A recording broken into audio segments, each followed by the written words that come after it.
একটা সময় অপু বিশ্বাস মানেই হল ভর্তি দর্শক। সময়ের ঢালিউড কাঁপানো এই নায়িকার সিনেমা মানেই ছিল প্রযোজকের মুখে হাসি। বাস্তবে শাকিব খানের সঙ্গে তার জুটি যেমন জনপ্রিয় ছিল, তেমনই সিনেমার পর্দায় তার প্রতিটি উপস্থিতি ছিল স্মরণীয়। তবে সেই চেনা জগৎ থেকে যেন একটু দূরে সরে গেছেন অপু। বর্তমানে তিনি মন দিয়েছেন ইউটিউব কন্টেন্ট ক্রিয়েশনে। শোরুম উদ্বোধন, ব্র্যান্ড প্রমোশন আর ফটোশুটের মতো কাজে ব্যস্ত সময় কাটাচ্ছেন অপু।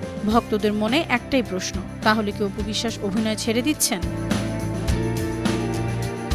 সম্প্রতি এক অনুষ্ঠানে সিনেমায় অনিয়মিত থাকার বিষয়ে জানতে চাইলে সাংবাদিকদেরকে তিনি বলেন, বর্তমানে সিনেমার সংখ্যা কম, তাই কাজের মানের দিকে বেশি গুরুত্ব দিচ্ছেন।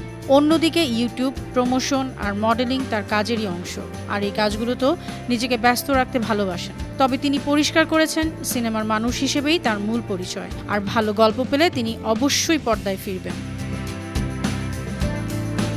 গত বছর মুক্তি পেয়েছিল অপুর প্রযোজনায় নির্মিত সরকারি অনুদানের ছবি লাল শাড়ি। ওই ছবিতে অপুর বিপরীতে ছিলেন সাইমন সাদিক, তবে ছবিটি খুব বেশি সাফল্য অর্জন করতে পারেনি। বিনোদন ডেস্ক, বানু টিভি।